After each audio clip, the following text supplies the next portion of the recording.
Welcome back. I'm Connie Sokol, your host, and I am delighted today to have a really fabulous guest who's going to talk with us about a tender subject, especially for those of you who have lost a loved one out there. We're going to be talking about navigating grief and loss. And so I have Ally Isom here today. Hi, Ally. Thanks for joining us. Hi, Connie. It's so great to be with you. Thanks for making time for me.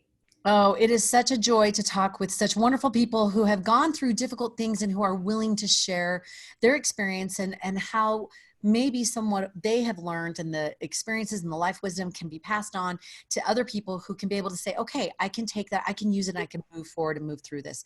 So that's what we're going to share today. And on an upbeat, this is a very positive, not Pollyanna, but positive place where we can talk about the how-tos as well as, content, be able to grieve together and be able to connect to one another. So first I want to do the official bio as always, and then we can dive in to the personal experiences and just get your Kleenex ready maybe. Okay. Just a little heads up, but Ally is beautiful. She is wonderful. She's a passionate leader about bringing people together and talking about tough issues, which is fantastic. She is currently the Chief Strategy and Marketing Officer for a flourishing nanotech firm.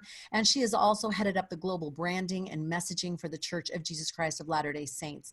And she just has served as the Utah Governor's Deputy Chief of Staff, just in that recent campaign that was so beautiful, Communication Director and spokesperson, and served on the City Council and in numerous community organizations. She and her husband are the parents of 4 children, one brilliant granddaughter, as she says, and she is here on our Get Real series today, representing this experience and also people who are dealing with grief and loss. So thank you so much. I want to just kind of segue immediately right into, this is so personal for you, and it can be hard sharing personal experiences frequently, but you are passionate about this. So take us back to your experience, if you will, of how this kind of started, this dominoes of falling for you. Well, I've been asked to be an advisor by the Get Real Foundation because my story is not uncommon, I think, in terms of loss and grief. I don't think anyone is immune from that. But in 2012, my oldest daughter, Alyssa, passed beyond the veil of this life into the next and was freed from a broken body that had numerous health challenges. But I was at that time working in the governor's office and found my life upended.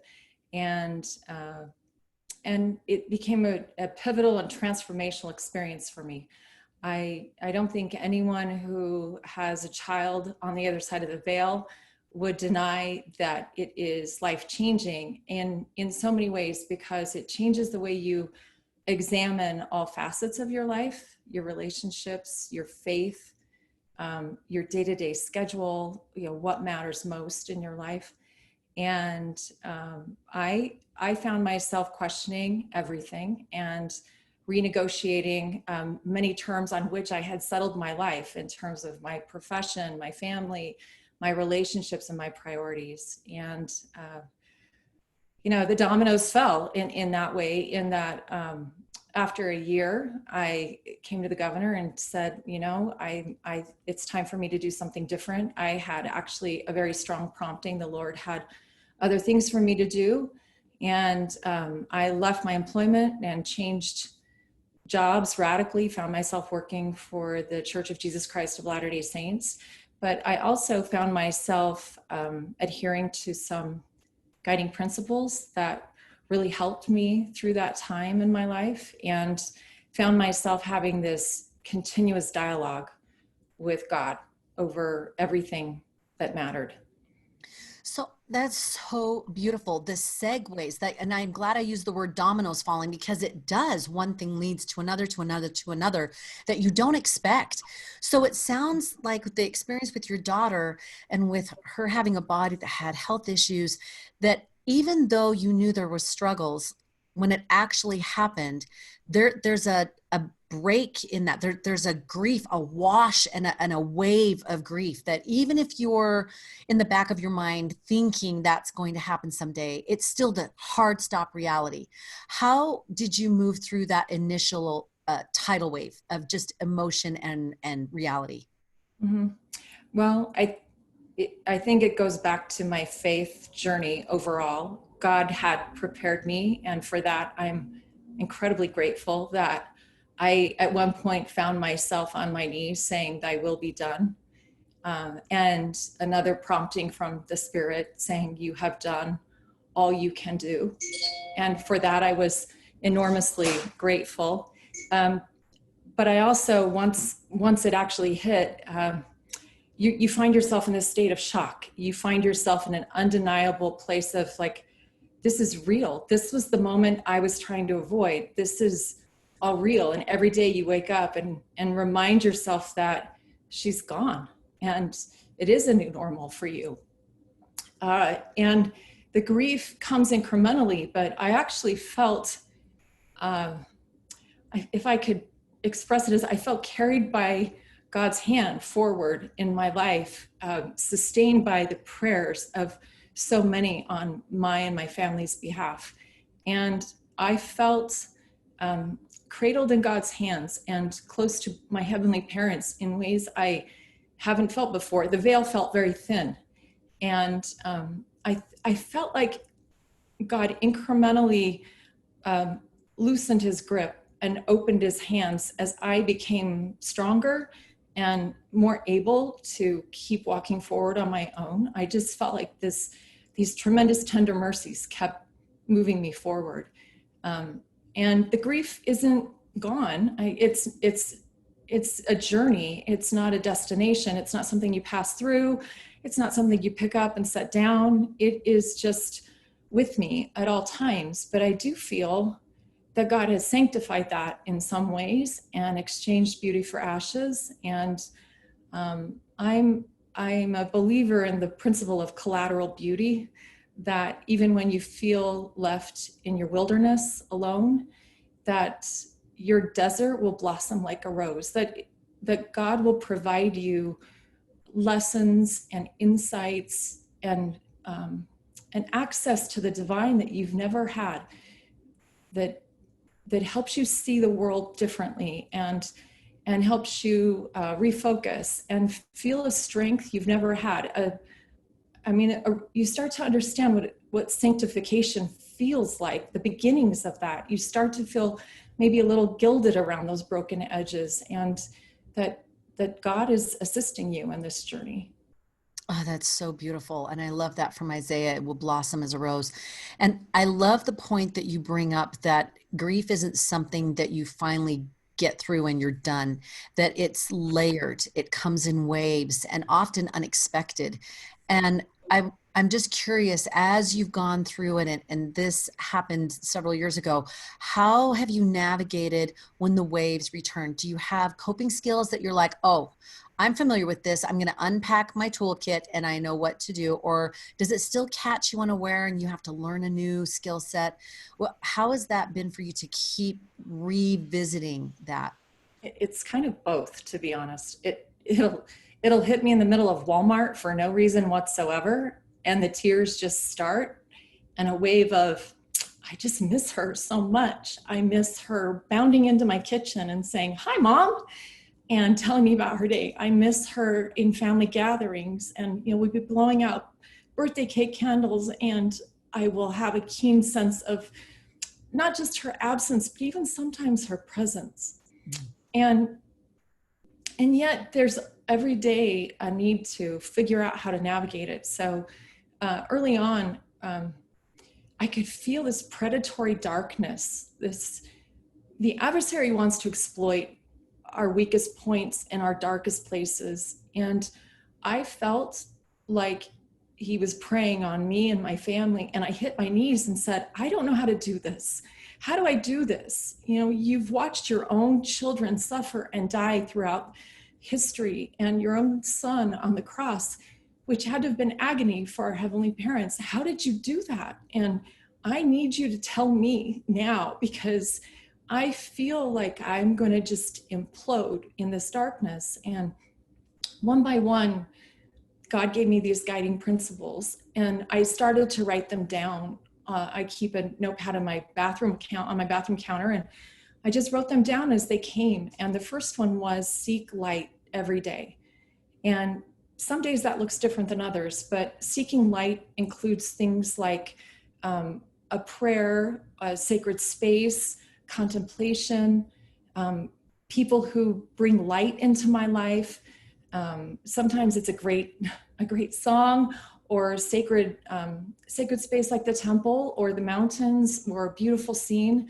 But I am very vigilant about doing something every single day that invites God's light into my life. And then the second principle was to be kind to myself, that I was experiencing a new normal, and to be gentle with myself as I adjusted. And, you know, all those perfectionist tendencies were just shattered, because some days it was all I could do to get out of bed. You know, early on, it was incredibly difficult when you're in this surreal fog at first. And I found myself saying, you know, cut yourself some slack. This isn't easy to figure out. This is hard stuff. This is some of the hardest stuff. And I've given myself space and time. You know, days when you're angry, space to be angry, and days when you're sad, space to be sad. And at first, when you find your laughter again, you feel a little guilty. Like, I don't think I should be laughing. It's been so hard, but you learn, take it easy on yourself. Laughter is part of life too, and God wants you to live and keep moving. And the third principle was to watch for symbols, because they would give me comfort. And this is one of those sacred moments where I have this cache of experiences that are divine, that I kind of hold to myself, my pearls, if you will. That I have had moments where I am sure my daughter is communicating with me. I am sure my God is communicating with me. That a symbolic flower that my daughter and I shared common interest in suddenly appears out of nowhere on a note card, in a motif of a room, or, you know, in nature, or a song will come to mind, and it's her song. You know, they're lyrics that are familiar to me. And at first, I thought some of that was just coincidental, but I have learned that on the other side of the veil, they're trying to communicate with us too. They want to convey their love and reassurance. And so I have watched for these symbols, and they truly have given me comfort. I can't express my gratitude for them. I In, love that.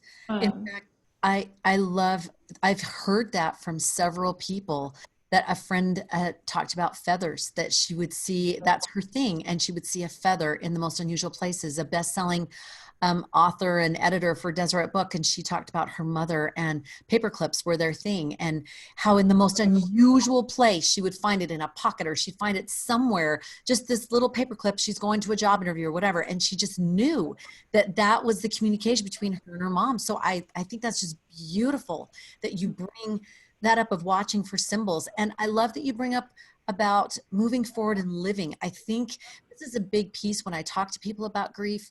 The humor, the laughter, the having life goals again, being able to be happy and allow yourself to be happy. I remember at 9/11, that was one of the biggest things that people said. It was hard for them to get back to, like the late night shows and things like that, the comedy, and trying to feel out, when was it okay to start doing that, because there was a need for it.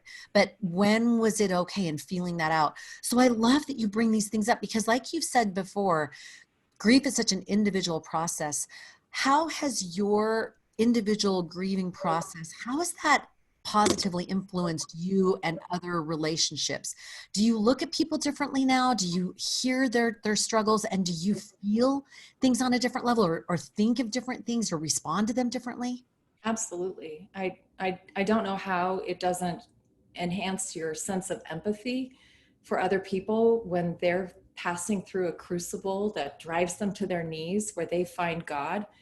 You feel a common sensitivity to both the pain as well as the growth that they're going through in that moment. And uh, it, you know, with the caveat that grief is so individual, and you know, I've been deployed, if you will, to try to help other people when they're going through a similar experience. And I find it's never identical. And what gave me comfort doesn't necessarily give them comfort, but it does give me a sense of the awareness that it's you're raw, you're in shock, and also you just sometimes need somebody to talk to. So I find myself a lot more patient with people and giving them space for that growth that comes, because you go through lots of different phases, and everyone has to experience that in their own way and in their own time frames. That's so beautiful. I love that there's that opening, and I would imagine that you are even more adept now at being able to know intuitively what to say or how to respond to someone. And I would love to speak to that for just a minute. What what suggestions do you have of ways to respond when someone has lost a loved one? Because you know, people want to be helpful, they want to say good things, they don't want to be offensive, but so often we put our foot in our mouths, right? So what are some helpful ways to respond? Well, the first thing is to understand that there are no words you can offer that will compensate for their loss. There are no perfect words. And a better principle would be to seek the spirit, to know what they need to feel in that moment. And so often to just be with them. I have a great friend who says it's at our broken edges that we connect. Ah, And you know, we're all vulnerable and broken in some way, and to offer to remember that pain you've experienced yourself as you approach this person is important, so that you're open-hearted. And for me, I mean, for me, what worked best, the most memorable moments that stand out in my mind are the people who would just give me a long hug and not say anything at all, or just sit with me and let me talk, or invite me for a walk where I can just breathe some air and feel a little human again. You know, and dark chocolate didn't hurt either. and that's, isn't that beautiful when you have those moments when someone gets it? I remember going through a tough time and I opened the door and a dear neighbor had a pear tart she had made. It was beautiful. And Mm, all she said was, I don't need to hear it. You don't need to talk about it, but I'm here for you. And then just yeah, handed me the tart. And I was like, it was yes, so it's healing. perfect. It's And perfect. I think too, you know, anyone can help. Another lady was saying that she was in a hospital and was just feeling so low about what was happening. She had lost someone, and the nurse simply came in and just sat down next to the bed and said, tell me about him. And that's all she had to say. And this person could then talk about the person that had passed. Sometimes I think we worry about bringing up that person or even talking about them for fear it's going to be a trigger, right? But what I'm Yes. hearing is that people are saying the opposite of, it is healing to talk about them. Is that the case? Absolutely, because you're acknowledging they're real and they exist and they haven't vanished from your life. And if we hold true to our faith tradition, they've not really died. They've just passed to another realm in a different existence, and they yet live and will be reunited with that physical state again. Um, but to deny them an opportunity to acknowledge reality, in some ways is more suffocating. I think what you've said is so true. And if I could add, I really found that it didn't matter what people did. I felt so much love. I felt love from people who showed up with flowers or brownies, or I had a cadre of friends who came immediately and cleaned my house top to bottom, and people who stocked my fridge because they knew I'd be occupied with funeral planning, and we'd be inundated with all this family from out of town. And you know, just those huge meaningful gestures. People who came, you know, one of my closest friends came and did all the laundry from my daughter's apartment and helped organize her belongings. And you know, those gestures were immediately necessary, but so powerful. And I felt love no matter what it was. I really didn't feel like anyone could do anything wrong. I honestly felt like whatever they tried to do to express their love to me, I accepted and was just so grateful for. I felt completely enveloped. Oh, that is so beautiful to hear. And those that are listening, when you're in those moments and you're afraid to offend, it sounds like just remember the attempt is loved, whatever it might be that you can feel of their heart and their desire to want to help. And I love that you bring up the service gestures, that even the practical is so loving, that helping with arrangements or decisions or articles and items, those all matter. They're not inconsequential. So I love that. This has been so beautiful. Is there anything else you would love to share with anyone that's listening, of maybe something unexpected that you learned from this experience that you didn't anticipate would be part of grief and loss? Anything that you would like to share with someone that was unexpected for you, or that they may want to or need to know? You know, maybe the one thing that most readily comes to mind is um, one day I was on my knees, and there were times when I asked God to please give Alyssa my love. Please tell her, relay a message. And one day I wanted her to have a hug, and I wanted her to have a motherly hug. You know, one of my most poignant memories is dropping her off at her apartment and just giving her a big bear hug in the middle of the road. It was one of the last times I was with her. And I remember in that moment, God saying, remember this, remember this embrace. And I have wanted her to feel that. And so I have a more keen awareness of my Heavenly Mother, and the fact that as women, we're connected through the eternities, and our children are never removed from us. And I don't know how to express it, but it's as if there are these invisible strings that weave us all together through the generations of time to our Heavenly Mother. And I have an earnest desire to know her more, to know her better, to understand her place in the eternities and how I fit all of that. So for me, that has been sort of the unanticipated awakening that I have had, and part of the gift for which I'm so grateful. Oh, that is so beautiful. That's just touching my soul. To I think grief and loss really do lead us to deeper relationships and deeper love. And just like you kind of bookending what you were talking about with God, of the loss that he has experienced over and over and over, never mind just, his begotten son, but over and over and over. And yet how it deepens your love for others, even in that opposite of experiences. And I just think that is God, one eternal round. It always will come to a better, no matter what it is, because he's involved. I love the experience that you shared and how beautifully it has connected you more fully to the divine. And now you are that conduit to be able to extend that to other people. For those that have just been joining us or haven't really hit the highlights, I'd just like to go through to share a couple highlights before we wrap up, and then we'll be able to end with any one last thought that you'd like to share. But I love that you were saying acknowledge the grief and that it's not a destination, it's a journey.